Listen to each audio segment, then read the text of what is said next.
नमस्कार मित्रांनो, राज्याच्या राजकारणातून एक महत्त्वाची बातमी सकाळीच आलेली ब्रेकिंग न्यूज।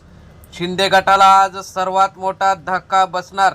शिंदे गटाचा हा खासदार ठाकरेंच्या गळाला लागला। आज ठाकरेंची भेट मातोश्रीवर घेणार। नेमकं काय झालंय शिंदे गटात?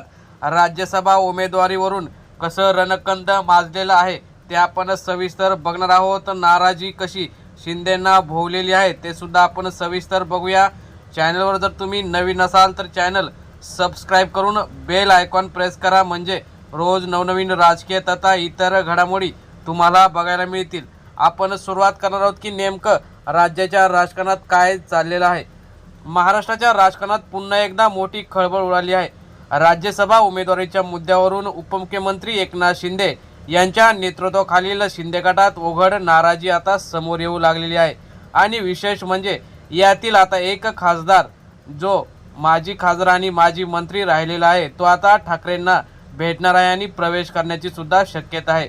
राज्यसभा उमेदवारी देताना जुन्या निष्ठावंत नेत्यांना डावलल्याने पक्षात आणि नवीन आलेल्या काँग्रेसमधून आलेल्या ज्योती वाघमारे यांना संधी दिल्याने आता शिंदे गटात मोठा विस्फोट होण्याची शक्यता वर्तवण्यात येत आहे। यामुळे अनेक नेते संतप्त झाले आहेत। त्यामुळे शिंदे गटात अंतर्गत संघर्ष आता उघडपणे दिसू लागलेला आहे। त्यामुळे आता राज्यसभा उमेदवारीसाठी ज्योती वाघमारे यांचं नाव पुढे आलं, परंतु अनेक जुने नेते जसे की आनंदराव अडसूळ, राहुल शेवाळे, गजानन कीर्तीकर तसेच अनेक इतर नेते सुद्धा त्यासाठी इच्छुक होते, मात्र शिंदेंनी यांना कोणालाच उमेदवारी दिलेली नाही। त्यामुळे अनेक जुन्या नेत्यांमध्ये अस्वस्थता निर्माण झालेली आहे। ज्योती वाघमारे या काँग्रेसमधून आल्या आहेत, त्यामुळे आपण काँग्रेस विरोधी असताना काँग्रेसच्या नेत्यांना आपल्या पक्षात घेऊन त्यांना राज्यसभेचं खासदार का करायचं असं जुन्या नेत्यांनी सांगितलं। राज्यसभा उमेदवारीच्या या निर्णयानंतर शिंदे गटातील अनेक दिग्गज नेत्यांनी आपली नाराजी व्यक्त केली होती। त्यामध्ये माजी खासदार असलेले राहुल शेवाळे, माजी खासदार आनंदराव अडसूळ आणि माजी खासदार गजानन कीर्तीकर यांची नावं विशेष चर्चेत आहेत। तसेच शिंदे गटाच्या नेत्या शायना यांची या सुद्धा नाराज आहेत। त्यामुळे आता हे तीन चेहरे आहेत ते शिंदे गटाचे आणि शिवसेनेचे जुने आणि अनुभवी चेहरे मानले जातात। विशेष म्हणजे या नेत्यांनी पक्षासाठी कठीण काळात काम केलं आहे।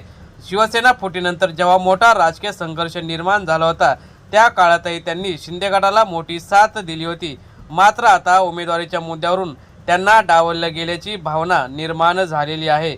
राजकीय वर्तुळात अशी चर्चा आहे की या नाराजीतून मोठी राजकीय हालचाल होऊ शकते।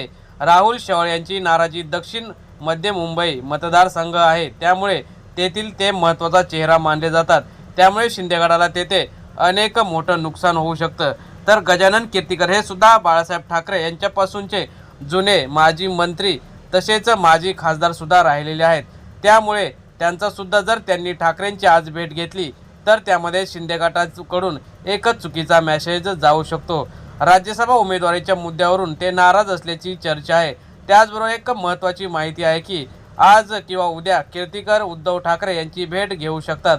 जर ही भेट झाली तर मुंबईच्या राजकारणात मोठा टर्निंग पॉईंट ठरू शकतो। राजकीय वर्तुळात अशी चर्चा सुरू आहे की कीर्तीकर ठाकरेंना भेटून आपली चूक मान्य करणार आहेत।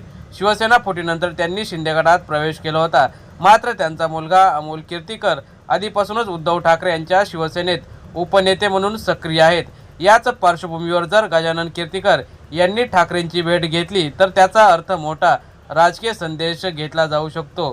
त्यामुळे आता सध्याचे राजकीय विश्लेषक असे म्हणत आहेत की कीर्तीकर यांनी ठाकरेंकडे परतण्याचा निर्णय घेतला तर त्याचा थेट परिणाम मुंबईच्या राजकारणावर होऊ शकतो। मुंबईचं राजकारण हे तापू शकतं आणि जर नाराज नेत्यांनी मोठा निर्णय घेतला तर शिंदे गटासाठी भविष्यात ते मोठा धक्का ठरू शकतो।